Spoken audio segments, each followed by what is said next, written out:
أنا رهيب بوصبان waxaan ku xasuusinayaa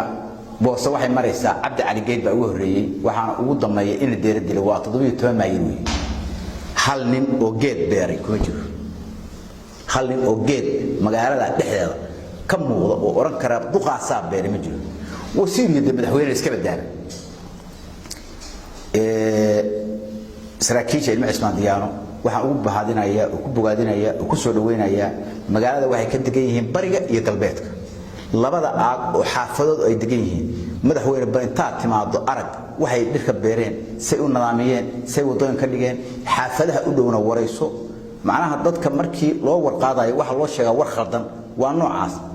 niman aan jiri ahayn niman amnigooda iyo shaqada ay hayaan ka adag haday marka hore tahay iyo hadeer oo kala dagaal galeen dhalinyarada ay meesha siday amnigooda iyo shaqadooda ugu filayeen qofku haduu meesi ku filayaa meesi kalena waa loogu daraa in wax loogu daro oo la bogaadiyo dhalinyarada maadaama ay niman dhalinyaro ayeen dhalinyarada kale ku dayato haday horumarka tahay haday wax qabadka tahay haday amni ka shaqaynta tahay in lagu dayo aan jeedina boosaaso kobta labada xaafad degan baa dhir kaga beeranta ilaahay amarkiis inta kaleeto geed lagu beero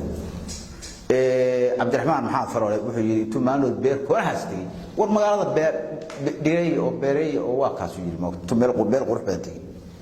hadda madaxweyne in ma saddex mayl ma waxa inta haysi joogay oo gula deegaan oo kuwa aad soo magacawday kuwa ina fadhiyay